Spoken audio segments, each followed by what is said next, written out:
এরপর আল্লাহ বললেন আশ-শামসু ওয়াল কমারু বিহুসবান ওয়ান নাজমু ওয়াশ-শাজারু ইয়াসজুদান। সুবহানাল্লাহ। আশ-শামসু ওয়াল কমারু বিহুসবান, চাঁদ আর সূর্য আমি তৈরি করেছি তোমাদের হিসাবের জন্য। হিসাব আছে না নাই? কতদিন এক বছর আপনাদের শরীয়তপুরে?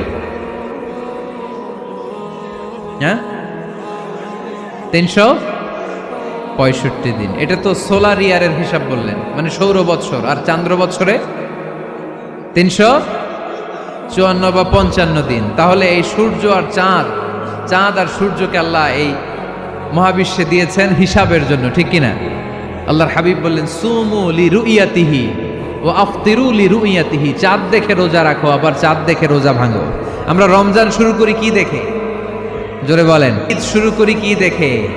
চাঁদের পালকি চড়ে আসলো সবার ঘরে, চাঁদের পালকি চড়ে আসলো সবার ঘরে, আসলো খুশির ঈদ, বলো ঈদ মুবারক, ঈদ মুবারক, ঈদ মুবারক ঈদ। সবাই পড়েন, বলো ঈদ মুবারক, ঈদ মুবারক, ঈদ মুবারক ঈদ। সুবহানাল্লাহ পড়ে।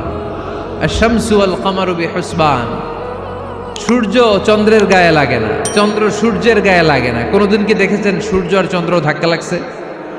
দিনের ভেতরে রাত ঢুকে গেছে, রাতের ভিতরে দিন ঢুকে গেছে, এরকম কি কখনো হয়েছে? সব কিছু একজনের আইন মানে, চিল্লায় বলতে হবে তিনি কে?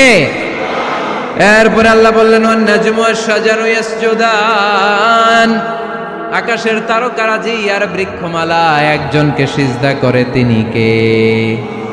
আকাশের তারাগুলো আল্লাহরে সিজদা করে, কিন্তু আমরা আল্লাহরে সিজদা করতে চাই না। গাছগুলো আল্লাহর জিকির করে, কিন্তু আমরা জিকির করতে চাই না, ঠিক কি না? অস্ট্রেলিয়ার সিডনি শহরে একটা জঙ্গল আছে, ওই জঙ্গলে একটা গাছ আছে, গাছ, ওই গাছটা টু দ্য ডাইরেকশন অফ কেবলা, কেবলামুখী হয়ে মানুষের মতো রুকু করে আছে একটা গাছ। সুবহানাল্লাহ কইতে বললেন না? ক্যালেন্ডারে দেখা যায়, পত্রিকায় দেখা যায়, গাছ রুকু করে আছে। আমরা রুকু করি না, আমরা সিজদা করি না। কিয়ামতের দিন আল্লাহ বলবে আমারে সিজদা দিয়ে দেখা। আপনারা যারা নামাজ পড়েছেন, সিজদা দিয়েছেন, তারা আল্লাহু আকবার বলে সিজদায় লুটিয়ে পড়বেন। আর যারা নামাজ পড়ে নাই, তারা শত চেষ্টা করেও তাদের পিঠকে বাঁকা করতে পারবে না। এজন্য 5 ওয়াক্ত সালাত জামাতের সাথে পড়ার দরকার আছে না নাই? আজকের এই মাহফিলটা তখনই সফল হবে যখন আমরা এই ওয়াদা করতে পারবো যে জীবনে কোনোদিন নামাজ ছাড়বো। এই ওয়াদা করা যাবে? সবাই করতে পারবেন? কার সাথে? আমার সাথে ওয়াদা করবেন। কার সাথে? হাত তুলে আল্লাহরে দেখান, আওয়াজ করে আল্লাহরে ডাকেন, বলেন হে আল্লাহ। আরো জোরে একটা ডাক দেন, পড়েন আল্লাহ। হাত তুলে ওয়াদা করলাম 5 ওয়াক্ত সালাত জামাতের সাথে আদায় করার চেষ্টা করব, তুমি তৌফিক দাও। আমিন। আরো জোরে আমিন।